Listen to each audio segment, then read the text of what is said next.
On October 8, 1939, Nazi Germany officially annexed Western Poland, marking the culmination of its conquest of the country. The invasion of Poland had begun on September 1st, and following the surrender of Polish forces on October 6th, the next phase of occupation and restructuring began. This date also saw the creation of the General Government, which would oversee the administration of the central and southern regions of Poland not annexed directly into the Reich. Meanwhile, tensions continued to rise in Eastern Europe and the Baltic region as Nazi Germany and the Soviet Union solidified their new spheres of influence. Military events. The annexation of Poland. By October 8th, the military phase of the Polish campaign had concluded, with Nazi Germany and the Soviet Union in control of the entire country. With no significant military engagements occurring on this day, the focus shifted towards solidifying the occupation. Germany formally annexed Western Poland and the Free City of Danzig, incorporating these areas directly into the Third Reich. The territories included key regions such as Pomerania, Greater Poland, and Silesia, which were of strategic importance for Nazi Germany due to their industrial resources and population.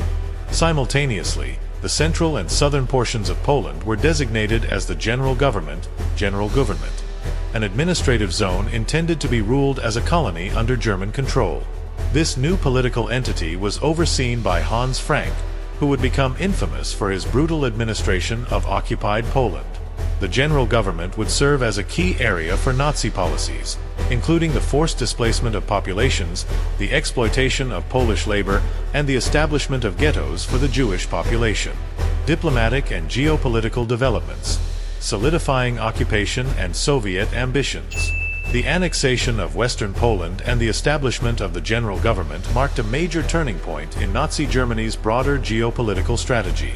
By dividing Poland with the Soviet Union under the terms of the Molotov-Ribbentrop Pact, both regimes had gained significant territorial and strategic advantages.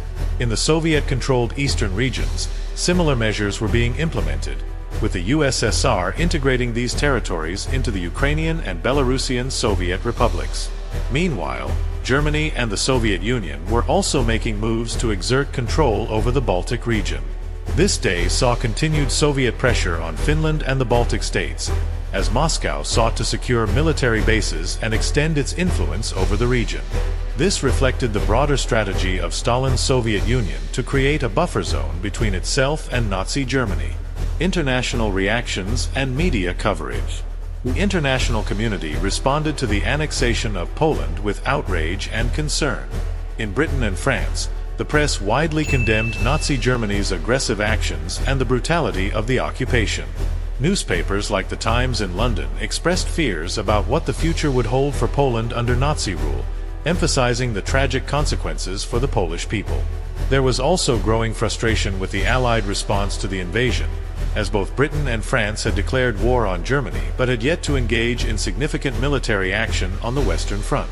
In the United States, public opinion remained largely isolationist, but the fall of Poland and the establishment of the General Government were widely reported.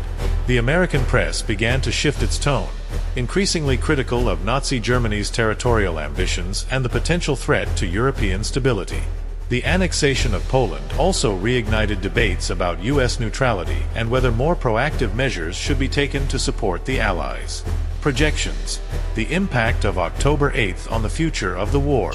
The events of October 8, 1939, would have far-reaching consequences for the course of World War II.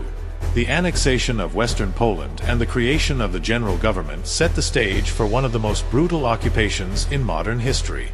Nazi Germany's policies of forced labor, displacement, and the persecution of Jews and other minorities would escalate in the coming months, particularly with the establishment of ghettos and concentration camps. For the broader war, the division of Poland solidified the Nazi-Soviet alliance, at least temporarily, and allowed both regimes to focus on other objectives. For Hitler, the consolidation of Poland meant that he could now turn his attention westward, with plans already forming for an invasion of France and the Low Countries. Meanwhile, the Soviet Union was preparing for its own expansionist moves, particularly in the Baltic and Finland. As the world watched the unfolding events in Europe, it became clear that the conflict would not be short-lived. and the war would soon engulf more nations and continents, setting the stage for an even greater escalation.